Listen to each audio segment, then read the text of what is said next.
જેમ કોઈ મશીનરીને ચાલુ સ્થિતિમાં રાખવી હોય તો તેના દરેક પાર્ટ્સ એ સુવ્યવસ્થિત હોવા ખૂબ જરૂરી છે અને એવી જ રીતે શરીરના સ્વાસ્થ્ય માટે શરીરના દરેક અંગ એ સ્વસ્થ રહેવા એટલા જ જરૂરી છે.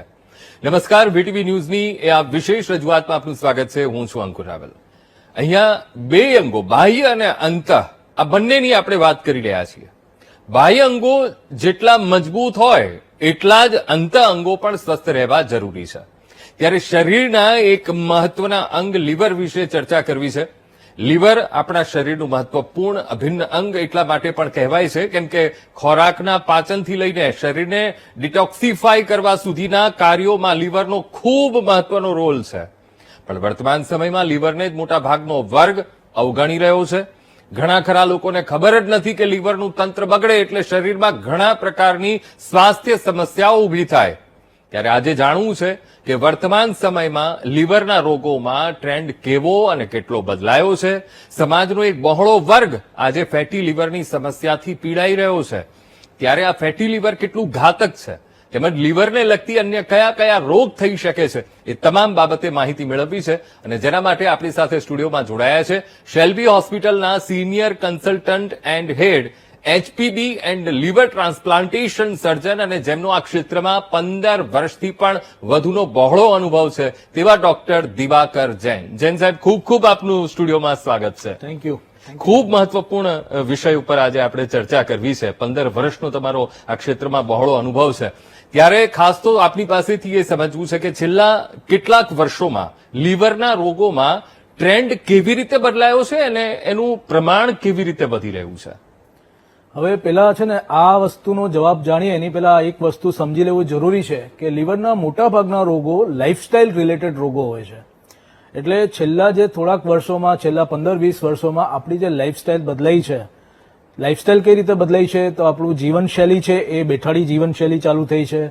આપણે જ્યાં પેલા ચાલીને જતા હતા ત્યાં હવે ગાડીનો પ્રયોગ કરતા હોઈએ છીએ, જ્યાં સીડીનો પ્રયોગ કરતા હતા ત્યાં લિફ્ટનો પ્રયોગ કરીએ છીએ.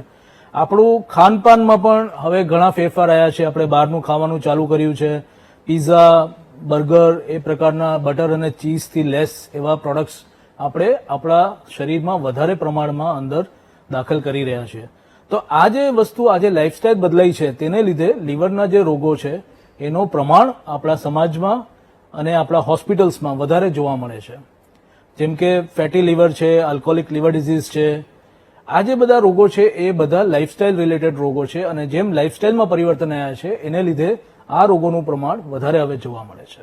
અચ્છા, ખાસ કરીને સર આપની પાસેથી એ પણ સમજવું છે કે ફેટી લીવર શું છે અને કેટલું ઘાતક છે, કેટલું ખતરનાક છે માણસ માટે. તો ખૂબ જ પર્ટિનન્ટ પ્રશ્ન છે આજના જમાનાને જોતા. તમને એક ફેક્ટ હું જો આપું તો આજે 100 માંથી 30 થી 40 લોકોમાં જો સોનોગ્રાફી કરીએ તો તેમાં ફેટી લીવર જોવા મળતું હોય છે, જે આજથી 15-20 વર્ષ પહેલા આના કરતા અડધા પ્રમાણમાં બી નહોતું જોવા મળતું. અને ફેટી લીવર એટલે મૂળભૂત રીતે લીવરમાં જ્યારે 5% કરતા વધારે ફેટ જમા થાય, આપણે જેમ ચામડીમાં ફેટ જમા થાય, શરીરમાં ફેટ જમા થાય, તેવી રીતે શરીરની અંદર જે અવયવ છે જેમ કે લીવર છે તો લીવરની અંદર બી ફેટ જમા થાય અને જ્યારે એ ફેટનું પ્રમાણ 5% કરતા વધી જાય ત્યારે તેને ફેટી લીવર કહેવાય છે. આજથી 15-20 વર્ષ પહેલા ફેટી લીવરનું નિદાન થતું તો ઘણા લોકોને અને ઇવન ડોક્ટરોને એની સિરિયસનેસનું ભાન નહોતું. છેલ્લા 15-20 વર્ષમાં જે નવી રિસર્ચ અને નવા જે સ્ટડીઝ આવ્યા છે તેનાથી ખબર પડી છે કે ફેટી લીવર એટલું નિર્દોષ રોગ નથી. ફેટી લીવરથી આગળ જઈને લીવર સિરોસિસ અને લીવર કેન્સર જેવા ગંભીર પ્રકારના રોગ થઈ શકે એમ છે. અને એટલા માટે ફેટી લીવર હવે એક સિરિયસ બીમારી થઈ ગઈ છે. અને બીજું એક ફેક્ટ તમને આપું તો આજે આલ્કોહોલ પછી ફેટી લીવર સિરોસિસના કારણોમાંથી બીજા નંબરનું સૌથી અગત્યનું કારણ બન્યું છે. તો એટલા માટે ફેટી લીવર ખૂબ જ સિરિયસ રોગ છે અને અગેન લાઇફસ્ટાઇલ રિલેટેડ રોગ છે જે આપણે આગળ ચર્ચા કરી એવી રીતે. અને ખાસ જે રીતે કેન્સર છે, બરાબર, કોઈ પણ રોગ હોય તો એને અલગ અલગ ભાગમાં વહેંચવામાં આવે છે. તો શું લીવરના જે રોગ છે, લીવરની જે સમસ્યા છે એને એવા કોઈ ભાગમાં વહેંચવામાં આવે છે? હા, એટલે લીવરની જે સમસ્યાઓ છે એમાં ફોર એક્ઝામ્પલ આપણે ફેટી લીવરની વાત કરીએ, બરાબર, તો ફેટી લીવરને અલગ અલગ ગ્રેડ્સમાં ડિવાઈડ કરવામાં આવે છે. ગ્રેડ 1, 2, 3 ફેટી લીવર જે સોનોગ્રાફી પરથી નિદાન થાય છે. ફાઇબ્રોસ્કેન પરથી F1 ફાઇબ્રોસિસ થી લઈને F4 ફાઇબ્રોસિસ સુધી વર્ગીકરણ ખાસ કરીને કરવામાં આવે છે. પર્સન્ટેજ જોવામાં આવતા હોય છે. યસ, એ પર્સન્ટેજ પરથી એનું વર્ગીકરણ કરવામાં આવે છે. અને બીજા જે રોગ છે, જેમ કે વાયરલ હિપેટાઇટિસ છે, આલ્કોહોલિક લીવર ડિઝીઝ છે, એવા ઘણા બધા પ્રકારના લીવરને લગતા રોગો હોય છે જેમાંથી આગળ જઈને લીવર સિરોસિસ જેવી ગંભીર બીમારી થઈ શકતી હોય છે. સર, હવે ખાસ કરીને વાયરલ હેપેટાઇટિસ શું છે અને શું તેને અટકાવી શકાય? વાયરલ હિપેટાઇટિસ એટલે સામાન્ય રીતે જોવામાં આવતો જે કમળો હોય છે તેને વાયરલ હિપેટાઇટિસ કહેવામાં આવે છે. વાયરલ હિપેટાઇટિસ વાયરસીસથી થતા લીવરમાં સોજાને કહેવામાં આવે છે. અને મુખ્ય રીતે 5 વાયરસ હોય છે, hepatitis A, B, C, D અને E, જેને લીધે વાયરલ હિપેટાઇટિસ થાય. અને આમાંથી સૌથી કોમન પ્રમાણમાં જે વાયરલ હિપેટાઇટિસ જોવા મળે છે તે છે હિપેટાઇટિસ A અને હિપેટાઇટિસ E. અને હિપેટાઇટિસ A અને હિપેટાઇટિસ E તમને જાણીને નવાઈ થશે કે આપણા અમદાવાદમાં એકચ્યુઅલી એન્ડેમિક છે. એન્ડેમિક એટલે આખા વર્ષ એના કેસીસ કન્ટિન્યુઅસલી હોસ્પિટલમાં જોવા મળતા હોય છે. સતત ચાલતા હોય છે, એની કોઈ સ્પેસિફિક સિઝન નથી હોતી. અને એ સંપૂર્ણ રીતે અટકાવી શકાય એમ છે, કારણ કે હિપેટાઇટિસ, વાયરલ હિપેટાઇટિસ ફેલાવાનું મુખ્ય કારણ, હિપેટાઇટિસ A અને E થવાનું મુખ્ય કારણ દૂષિત પાણી અને દૂષિત ખોરાકથી થતું હોય છે. એટલે બહાર જે લારી ઉપર આપણે જે ફૂડ લેતા હોય છે એમાંથી જનરલી વાયરલ હિપેટાઇટિસનું ટ્રાન્સમિશન થતું હોય છે. જે હિપેટાઇટિસ B અને હિપેટાઇટિસ C વાયરલ હિપેટાઇટિસ છે તે દૂષિત બ્લડ અને અનસેફ સેક્સ થી થતું હોય છે. અને એને બી આપણે આ રીતે અટકાવી શકાય એમ છે, પ્રોટેક્શન યુઝ કરીને. અને બ્લડ ટ્રાન્સફ્યુઝન પ્રેક્ટિસીસમાં જે ઇમ્પ્રુવમેન્ટ્સ આવ્યા છે તેનાથી આપણે એને અટકાવી શકાય છે. હિપેટાઇટિસ B ની વેક્સિન આવતી હોય છે, જે હું આ ફોરમ ઉપર ડેફિનેટલી રિકમેન્ડ કરીશ કે તમારી ફેમિલીમાં ખાસ કરીને જે મોટી ઉંમરના લોકો છે એમને જો હિપેટાઇટિસ B ની વેક્સિન ના મળી હોય તો હિપેટાઇટિસ B ની વેક્સિનનું કમ્પ્લીટ કોર્સ કરવું જરૂરી છે. અને એનાથી હિપેટાઇટિસ B સંપૂર્ણપણે અટકાવી શકાય એમ છે. બિલકુલ. ઘણીવાર જે તમે કહ્યું કે એ કેસમાં લોકો માથે પણ મારતા હોય છે અથવા તો ડોક્ટર સુધી પહોંચવાનો ઘણા ખરા પ્રયત્ન પણ નથી કરતા, પોતાની જ રીતે દવા લઈ લેતા હોય છે. એવા લોકો માટે શું કહેશો કે આ કેટલી ઘાતક છે આ પરિસ્થિતિ? યસ, સો હિપેટાઇટિસ, વાયરલ હિપેટાઇટિસ જેટલું આપણે કોમન છે સમાજમાં, એટલી જ આ પ્રકારની પ્રેક્ટિસીસ બહુ કોમન છે. ઝાડફૂંક, ભૂવા, એ બધા પાસે આપણે પેલા જતા હોય છે ઘણી વખત, ડોક્ટરોને કોન્ટેક્ટ કરીએ એની પેલા. અને ખરેખર જો માનવામાં આવે તો આ બધી પ્રેક્ટિસીસથી આ બીમારીઓ ઠીક થતી નથી. અને આમાંથી અમુક વખતે બહુ સિરિયસ કોમ્પ્લિકેશન્સ જેમ કે એક્યુટ લીવર ફેલિયર જેવી કોમ્પ્લિકેશન બી થઈ શકે એમ છે. જો ડોક્ટર પાસે પહોંચવામાં જો આપણે વિલંબ કરીએ તો આવી ઘાતક કોમ્પ્લિકેશન્સ બી થઈ શકે. એટલા માટે જો કમળો દેખાય અથવા આંખોમાં પીડાશ દેખાય તો ઇટ ઇઝ ઓલવેઝ એડવાઇઝેબલ કે ડોક્ટરનું તરત કોન્ટેક્ટ કરવું જોઈએ અને એને આગળ વધતા અટકાવવું જોઈએ. ઓકે સર, ખાસ આપણે તમે લીવર સિરોસિસની પણ વાત કરી. હવે ખાસ તો એ સમજવું છે આપની પાસેથી કે આ લીવર સિરોસિસ છે શું અને તેના સામાન્ય કારણો શું હોય છે? Yes, so liver cirrhosis actually it is also called end stage liver disease. એટલે કોઈ બી લીવરને જે નુકસાન થયું હોય એનું જે ફાઇનલ સ્ટેજ કહેવાય તેને લીવર સિરોસિસ કહેવાય. હવે આપણા લીવરમાં છે ને લાસ્ટ સ્ટેજ, એક્સ્ટ્રીમ સ્ટેજ. અને આપણે એક વસ્તુ તમને બી ખ્યાલ હશે કે લીવરમાં એક ખૂબ જ અદભુત ખૂબી હોય છે અને એ છે રીજનરેશન. એટલે લીવરને જેટલી વખત આપણે કટ કરીએ, જેટલી વખત એને ઇન્જર કરીએ, એટલી વખત લીવરના સેલ્સ ફરીથી રીજનરેટ થતા હોય છે. પણ જ્યારે ઇન્જરીઝ રિપીટેડ થતી હોય, ફોર એક્ઝામ્પલ કોઈને આલ્કોહોલનું વ્યસન હોય અને એ આલ્કોહોલ છોડે નહીં, કન્ટિન્યુઅસ રિપીટેડ આલ્કોહોલ પીવે, તો સ્ટાર્ટિંગમાં લીવર રીજનરેટ થાય properly, healthily, but after some time એ રીજનરેશન અનહેલ્ધી રીતે થાય, સ્કારિંગ સાથે થાય. અને જ્યારે સ્કારિંગ સાથે લીવરનું રીજનરેશન થાય તેને લીવર સિરોસિસ કહેવાય. ઓકે. અને એ એન્ડ સ્ટેજ એટલા માટે છે કે એક લીવર ખરાબ થવાના ઘણા બધા સ્ટેજીસ હોય. ઇનિશિયલી ફેટી લીવર થાય, પછી ફાઇબ્રોસિસ થાય અને છેલ્લે સિરોસિસ થાય. તો ફાઇબ્રોસિસ સુધી આપણે એ લીવરને ફરીથી નોર્મલ કરી શકીએ, ત્યાં સુધી બધું ડેમેજ રિવર્સિબલ હોય. અચ્છા. પણ એકવાર સિરોસિસ થાય અને ખાસ કરીને અર્લી સ્ટેજને ક્રોસ કરીને જ્યારે એડવાન્સ સિરોસિસ થાય તો એને આપણે રિવર્સ ના કરી શકીએ અને એટલા માટે એને એન્ડ સ્ટેજ અથવા તો લાસ્ટ સ્ટેજ કહેવાય લીવરના ડેમેજનું. અચ્છા, હવે જે તમે કીધું પહેલું સ્ટેજ અને ફેટી લીવર એ પહેલું સ્ટેજ તમે એમાં મૂક્યું અને ત્યારબાદ ફાઇબ્રોસિસ જે થઈ જાય છે. હવે કેવી રીતે દર્દી એ સ્ટેજ સુધી પહોંચતો હોય છે, ખાસ તો આપની પાસેથી એ સમજવું છે. અને જ્યારે ફાઇબ્રોસિસ થઈ જાય છે ત્યારે કેવા પ્રકારના સિમ્ટમ્સ એ બોડીમાં દેખાવા લાગતા હોય છે? સો પહેલા પ્રશ્નનો હું જવાબ આપું તો એક સિમ્પલ તમે જુઓ તો હાથમાં કે બીજે ક્યાંય વાગે તો આપણું હિલિંગ જનરલી કઈ રીતે થતું હોય છે કે આજુબાજુની ચામડી ખેંચાય એને ફાઇબ્રોસિસ કહેવાય. તો એવી રીતે જ લીવરમાં જ્યારે રિપીટેડ ઇન્જરીઝ થાય, બરાબર, જેવી રીતે મેં દાખલો આપ્યો કે આલ્કોહોલ પીવાનું કોઈ વ્યક્તિ છોડે નહીં, તો એને લીધે જે હિલિંગ થાય એ ફાઇબ્રોસિસ એટલે એ આજુબાજુના ટિશ્યુઝમાં ફાઇબ્રસ ટિશ્યુ જનરેટ થાય જેને ફાઇબ્રોસિસ કહેવાય. અનફોર્ચ્યુનેટલી લીવર સિરોસિસ, લીવર ફાઇબ્રોસિસના કોઈ લક્ષણો હોતા નથી. ઇનફેક્ટ લીવર સિરોસિસ પણ બી અર્લી સ્ટેજમાં કોઈ જનરલી લક્ષણો જોવા મળતા નથી. અચ્છા.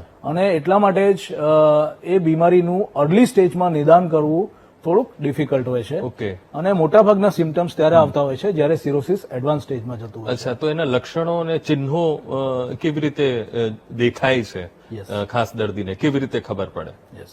સો સિરોસિસ જ્યારે ડેવલપ થઈ રહ્યું હોય ત્યારે ઇનિશિયલી સટલ જેને કહેવાય ઇંગ્લિશમાં કે ખૂબ જ એવા લક્ષણો હોય કે જે આપણે બહુ ઘણી વખત ધ્યાન નથી આપતા, જેમ કે આખા દિવસ થાક લાગે, ભૂખ ઓછી થઈ જાય અથવા તો વજન કોઈ કારણસર ધીમે ધીમે ઓછું થવાનું ચાલુ થઈ જાય. અચ્છા. અને ઘણી વખત આપણે આપણા જીવનશૈલીમાં આપણી લાઈફસ્ટાઈલમાં એટલા બિઝી હોઈએ છીએ કે આપણે આ બધા લક્ષણોને બહુ ધ્યાન આપતા નથી. પછી જે લક્ષણો આવે તેમાં પગમાં સોજા આવે, બરાબર, અને પછી જેમ જેમ સિરોસિસ એડવાન્સ થાય તેમ કમળો આવે, આંખોમાં પીળાશ આવે, ચામડી પીળી પડવાની ચાલુ થઈ જાય અને એના પછી જેમ એડવાન્સ થાય તેમ પેટમાં પાણી ભરાવાનું ચાલુ થાય જેને મેડિકલ ટર્મિનોલોજીમાં એસાઇટિસ કહેવાય. અને ઘણા લોકોને ઉલટી થાય અને ઉલટીમાં લોહીની ઉલટી થતી હોય છે જેને આપણે લોહીની ઉલટી મેડિકલ ભાષામાં હિમેટેમેસિસ કહેતા હોય છે. તે પણ એડવાન્સ સિરોસિસનું એક લક્ષણ હોય છે. એના સિવાય ઘણા લોકોને કાળા કલરનો જાડો થતો હોય, કાળા ડામર જેવો જાડો થાય જેને મેડિકલ ભાષામાં મેલિના કહેવાય. તો તે પણ એક એડવાન્સ લીવર સિરોસિસનું લક્ષણ હોય છે. અને જેમ સિરોસિસ પ્રોગ્રેસ થાય ત્યારે એક સિરિયસ કોમ્પ્લિકેશન્સ ચાલુ થાય, જેમ કે દર્દી બેભાન થઈ જાય અથવા અમુક સમય માટે ચિત્તભ્રમ થઈ જાય કે એને ખ્યાલ ના હોય કે ક્યાં છે, દિવસ કયો છે અને કેટલા વાગ્યા છે, એ બધું ખ્યાલ ના આવે. એને હિપેટિક એન્કેફેલોપેથી કહેવાય, જે લીવર ખરાબ થવાને લીધે એમોનિયાનું જ્યારે બ્લડમાં પ્રમાણ વધવાનું ચાલુ થાય તેને લીધે આ કોમ્પ્લિકેશન્સ થાય. ઓકે, એટલે દર્દી ચિત્તભ્રમની સ્થિતિ સુધી પણ પહોંચી શકે છે. યસ, ઓલ્ટર્ડ સેન્સોરિયમ જેને કહેવાય મેડિકલ ભાષામાં, અને આપણે સામાન્ય ભાષામાં ચિત્તભ્રમ કહેતા હોઈએ.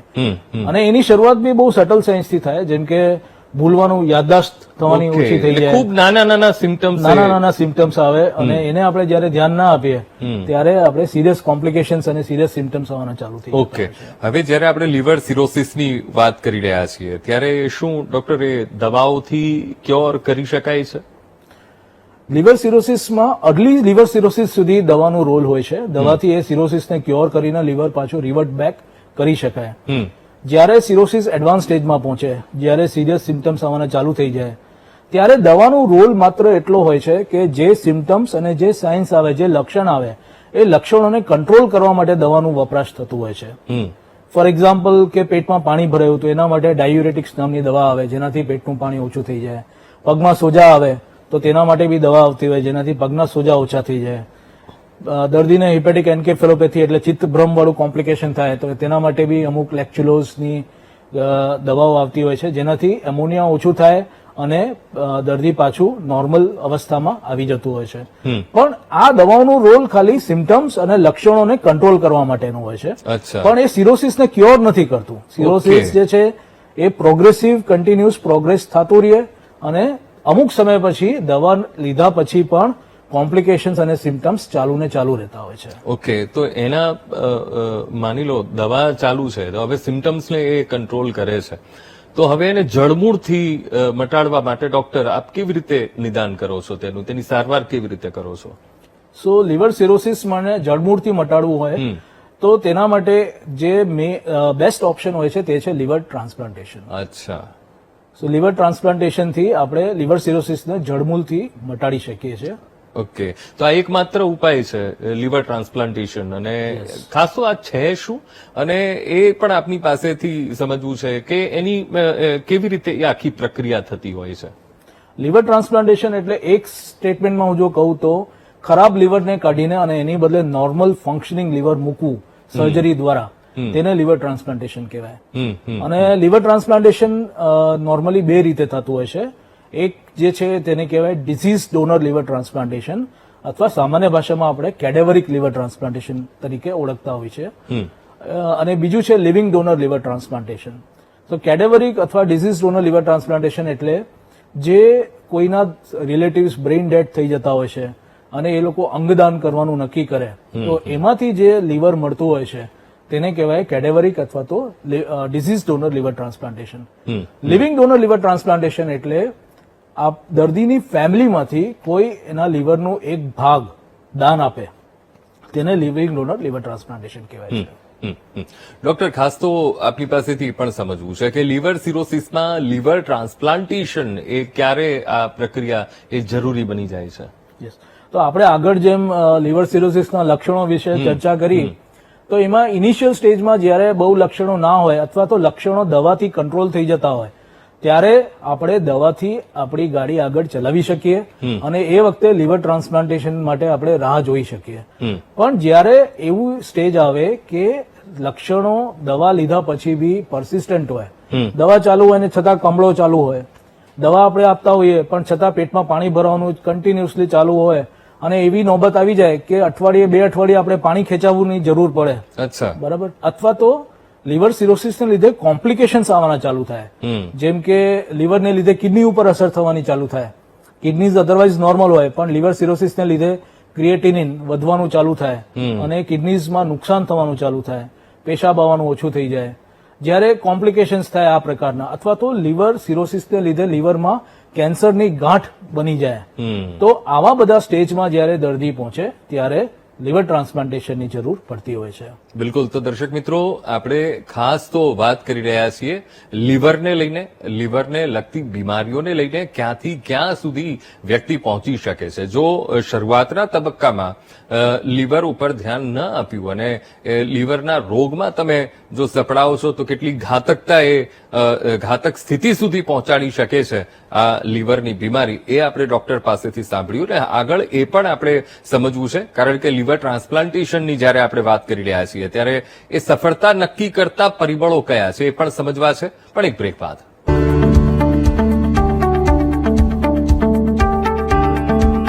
ખાસ રજૂઆતમાં આપનું સ્વાગત છે. આજે આપણે આ વિશેષ ચર્ચામાં ચર્ચા કરી રહ્યા છીએ લીવરને લઈને થતા રોગોની કેવી રીતે જાગૃતતા આવે અને સાથે સાથે કેવી રીતે આપણે એ ખરાબ સ્થિતિમાં ના મુકાઈએ, તેના માટે જ આપણે ચર્ચા કરી રહ્યા છીએ. તેના માટે આપણી સાથે શેલ્બી હોસ્પિટલના ડોક્ટર જોડાયા છે, દિવાકર જૈન, જેમનો 15 વર્ષનો આ ક્ષેત્રમાં ખૂબ બહોળો અનુભવ છે. સર, હવે ખાસ તો એ પણ આપની પાસેથી જાણવું છે, જ્યારે લીવર ટ્રાન્સપ્લાન્ટેશનની તમે વાત કરી, હવે સફળતા નક્કી કરતા પરિબળો આ પ્રક્રિયાના કયા છે અને લીવર ટ્રાન્સપ્લાન્ટેશનનો એકંદર સફળતા દર એ શું છે? યસ, એ ખૂબ જ ઇમ્પોર્ટન્ટ પ્રશ્ન છે, કારણ કે લીવર ટ્રાન્સપ્લાન્ટેશનને લગતા સમાજમાં ઘણી બધી ગેરમાન્યતાઓ અને મિથ્સ જે કહેવાય એ પ્રેવેલન્ટ છે. જેમ કે એવું કહેવાય કે લીવર ટ્રાન્સપ્લાન્ટેશનનું સક્સેસ રેટ બહુ સારું નથી, બરાબર. સો આ પ્રશ્નનો જવાબ આપું એની પહેલા હું તમને એક એક્ઝામ્પલ આપીશ કે કપડું હોય, કાપડ, એ કાપડ જેટલું ફાટેલું હોય, છલની થયેલું હોય, એમાં જો આપણે ટાંકા મારીએ તો એ થીગડા જે છે એ ટકતા નથી અને એ બહુ જલ્દી ફરીથી ફાટી જતા હોય છે. અને કાપડમાં દમ હોય, કાપડમાં રિઝર્વ સારું હોય તો એમાં આપણે જે ટાંકા મારીએ ટકી જતા હોય છે. એવી રીતે જ કોઈ બી સર્જરીનું આઉટકમ સારું જોતું હોય તો એ યોગ્ય સમય ઉપર કરાવવું બહુ જરૂરી છે. હવે આપણા દર્દી જો સિરિયસ કોમ્પ્લિકેશન્સમાં ના ઝપેટમાં આવી જાય અને વેન્ટિલેટર ઉપર ચડી જાય અથવા તો રિકરન્ટ આઈસીયુ એડમિશન્સ થતા હોય અને એવી કન્ડિશનમાં જો આપણે કોઈ બી સર્જરી કરીએ તો ઓબ્વિયસલી એના રિઝલ્ટ આવા થોડાક ડિફિકલ્ટ હોય છે. અને એ જ વસ્તુ લીવર ટ્રાન્સપ્લાન્ટેશનને બી લાગુ પડતી હોય છે કે આપણે કોમ્પ્લિકેશન્સમાં જઈએ એની પહેલા જો ટ્રાન્સપ્લાન્ટ કરાવીએ તો ડેફિનેટલી રિઝલ્ટ બહુ સારા આવતા હોય છે. હમ. બીજા જે પરિબળ છે એમાં એજ ગ્રુપ ડેફિનેટલી મેટર્સ. હમ. જે યંગ એજ નું પેશન્ટ હોય એમાં રિઝલ્ટ ડેફિનેટલી વધારે સારા આવે. હમ. ઓલ્ડ એજ નું પેશન્ટ હોય તો ઓબ્વિયસલી રિકવરી એટલી પ્રોલોંગ્ડ અને ડિફિકલ્ટ હોય હમ. અને એટલા માટે અમે 70 વર્ષની ઉપર જનરલી ટ્રાન્સપ્લાન્ટ નથી કરતા. અચ્છા. સો 70 વર્ષની ઉંમર સુધી અમે ટ્રાન્સપ્લાન્ટ કરતા હોય છે. હમ. જો યોગ્ય સમયમાં ટ્રાન્સપ્લાન્ટ કરવામાં આવે તો ટ્રાન્સપ્લાન્ટનું જનરલી સક્સેસ રેટ આજના જમાનામાં 90 to 95% છે. હમ. એટલે 90 થી 95% કેસીસમાં ટ્રાન્સપ્લાન્ટ સક્સેસફુલ થતું હોય છે અને દર્દીને નોર્મલ લાઈફ અને લોંગ લાઈફ મળતી હોય છે. ઓકે, એટલે જો યોગ્ય સમયે યોગ્ય તબક્કામાં જો ડોક્ટર પાસે પહોંચી જાય છે તો એ સરળ પ્રક્રિયા થઈ જતી હોય અને કદાચ એના રેશિયો એ ખૂબ ઊંચા સફળતાના ખાસ તો એ સફળ રહે એના રેશિયો પણ ખૂબ ઊંચા આવી જતા હોય છે. હવે ડોક્ટર આપની પાસેથી એ પણ મારે જાણવું છે કે તમારો જે ખાસ તો એક અનુભવ મારે જાણવું છે કે એક 1.5 વર્ષના બાળકમાં પણ લીવર ટ્રાન્સપ્લાન્ટ કર્યું છે. એ અનુભવ કેવો હતો અને આખી એ પ્રક્રિયા કેટલી જટિલ હતી? હા. ખૂબ જ ઇન્ટરેસ્ટિંગ કેસ હતો. 1.5 વર્ષની એક નાની છોકરી જે અમારી પાસે આવી હતી તાન્ઝાનિયાથી હમ. અને તેને લીવર સિરોસિસ હતું બીકોઝ ઓફ એક્સ્ટ્રા હિપેટિક બિલિયરી એટ્રીઝિયા હમ. અને ટ્રાન્સપ્લાન્ટની જરૂર હતી. સો એના ફાધર જેનું વજન 125 કિલો હતું, oh. So he was not fit for donor. Hmm. Hmm. તો એનું પણ મોટિવેશન એટલું સ્ટ્રોંગ હતું કે એણે 25 કિલો વજન ઘટાડ્યું ઓહ. અને 2 મહિનાની અંદર વજન ઘટાડીને હી કેમ ટુ અસ. અમે ફરીથી એને ઇવેલ્યુએટ કર્યું અને જે રી ઇવેલ્યુએશન કર્યું એમાં liver was good, fat had reduced. So અમે ટ્રાન્સપ્લાન્ટ માટે આગળ વધ્યા. એનું અમે ટ્રાન્સપ્લાન્ટ કર્યું અને અનફોર્ચ્યુનેટલી એ દર્દીને એ બચ્ચુને એક સિરિયસ પણ રેર કોમ્પ્લિકેશન જે થઈ જેને કહેવાય primary non function of graft. Hmm. Primary non function of graft એટલે કે કોઈ કારણસર હમ. લીવર જે આપણે નવું મૂકીએ એનું ફંક્શન ચાલુ ના થાય અચ્છા. અને બધું ઓકે હોય, ટેકનિકલ બધું પેરામીટર્સ બધું ફાઇન હોય, બટ લીવર પિકઅપ ના થાય, લીવરનું ફંક્શન ચાલુ ના થાય. અને ડેન્જરસ એટલા માટે હોય કે અનફોર્ચ્યુનેટલી કિડની માટે જેમ ડાયાલિસિસની વ્યવસ્થા હા, હોય હા. એવી રીતે લીવર માટે ડાયાલિસિસ નથી હોતું. ખૂબ અને સાચી જો વાત. લીવર કામ ના કરે તો દર્દીનું જીવ જોખમમાં થઈ જાય. બિલકુલ. તો આ કેસમાં જયારે primary non function of graft થયું ત્યારે એનું સોલ્યુશન અમારી પાસે એક જ હતું અને એ હતું રીટ્રાન્સપ્લાન્ટેશન. ઓકે. અને ફેમિલી સાથે રીટ્રાન્સપ્લાન્ટેશન ડિસ્કસ કરવું એ પણ એક ખૂબ જ ચેલેન્જિંગ વસ્તુ હોય છે. કારણ કે પહેલી વખત ટ્રાન્સપ્લાન્ટ સમજાવવું એ બી ડિફિકલ્ટ હોય અને એની ઉપર રીટ્રાન્સપ્લાન્ટેશન સમજાવવું વધારે ડિફિકલ્ટ હોય. difficult. અને બીજા જે પરિબળ હોય કે ડોનર જોઈએ એના માટે, હમ. તો ફેમિલીને અમે એકવાર સમજાવ્યું કે ભાઈ આમાં રીટ્રાન્સપ્લાન્ટેશનની જરૂર છે, એના રિસ્ક કોમ્પ્લિકેશન બધું સમજાવ્યું. હમ. પણ ફેમિલી એટલી બધી મોટિવેટેડ હતી કે એના મધરે સામેથી આવીને કીધું કે I will be the donor. Hmm. અને મધરનું બ્લડ ગ્રુપ અને બેબીનું બ્લડ ગ્રુપ મેચ નહોતું થતું. નોર્મલી લીવર ટ્રાન્સપ્લાન્ટેશન માટે અમે બ્લડ ગ્રુપ મેચ મેચ કરતા હોવા હોઈએ છીએ. જરૂરી છે. હા. પણ આ કેસમાં મેચ નહોતું, તો અમે એન્ટીબોડી ટાઇટર કરાવ્યું જે નોર્મલ હતું. હમ. સો એટલા માટે અમે રિસ્ક સમજાવીને અને વી ડીડ એ રીટ્રાન્સપ્લાન્ટેશન. હા. અને મહેનત બહુ થઈ એની પાછળ, પણ શી રિકવર્ડ ફ્રોમ ધ સર્જરી અને સરસ રીતે થઈને હમણાં 1 મહિના પહેલા જ શી ટ્રાવેલ બેક ટુ તાન્ઝાનિયા, એટલે તાન્ઝાનિયા પાછી જતી રહી. હવે ઓપરેશનને ઓલરેડી 4 મહિના જેવા થઈ ગયા છે.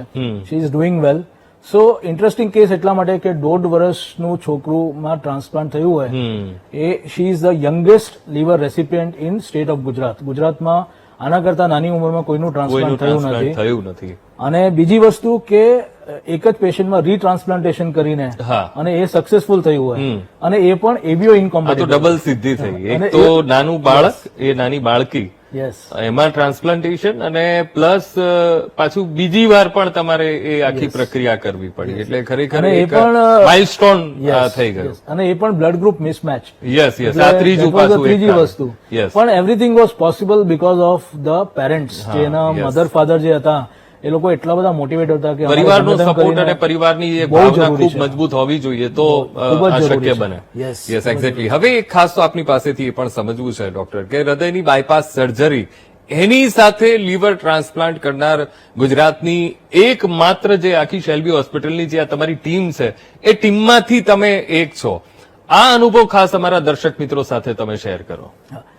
સો બાયપાસ સર્જરી અને લીવર ટ્રાન્સપ્લાન્ટેશન બંને ખૂબ જ મેજર સર્જરી હોય છે. બંનેમાં રિસ્ક ઓફ કોમ્પ્લિકેશન્સ પણ બહુ હોય છે. અને અમે એવી એક નહીં પણ 2 સર્જરીઝ કરી છે. અને આખા ગુજરાતમાં કરવાવાળી અમારી એક જ ટીમ છે. હમ.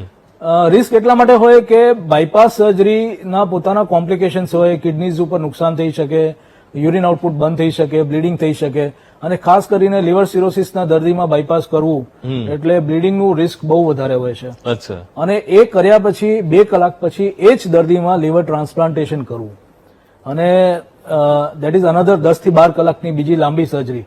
એટલે આખી સર્જરીની જે તમે ડ્યુરેશન જો ગણો તો લગભગ 16-17 કલાક જેટલી લાંબી સર્જરી જે થઈ ગઈ, અને એ દર્દીએ સહન કરવું. અને એના માટે બેઝિકલી ટીમ તમારી સારી હોવી બહુ જરૂરી છે. તમારી સર્જન્સની ટીમ તો ઠીક છે, પણ એના સિવાય એનેસ્થેસિયા વાળી ટીમ પણ સ્ટ્રોંગ હોવી બહુ જરૂરી છે. ઓકે, હવે એક 2 સવાલના જવાબ મારે ટૂંકમાં લેવા છે. હવે જયારે લીવર ટ્રાન્સપ્લાન્ટેશનની વાત આવે તો ડોનરની પણ આપણે સ્થિતિ એ ચકાસવી રહી, અને લીવર ડોનર સર્જરી એ કેટલી જોખમી છે, અને સાથે સાથે એ લીવર ડોનર સર્જરી પછી દાતા સામાન્ય જીવન જીવી શકે?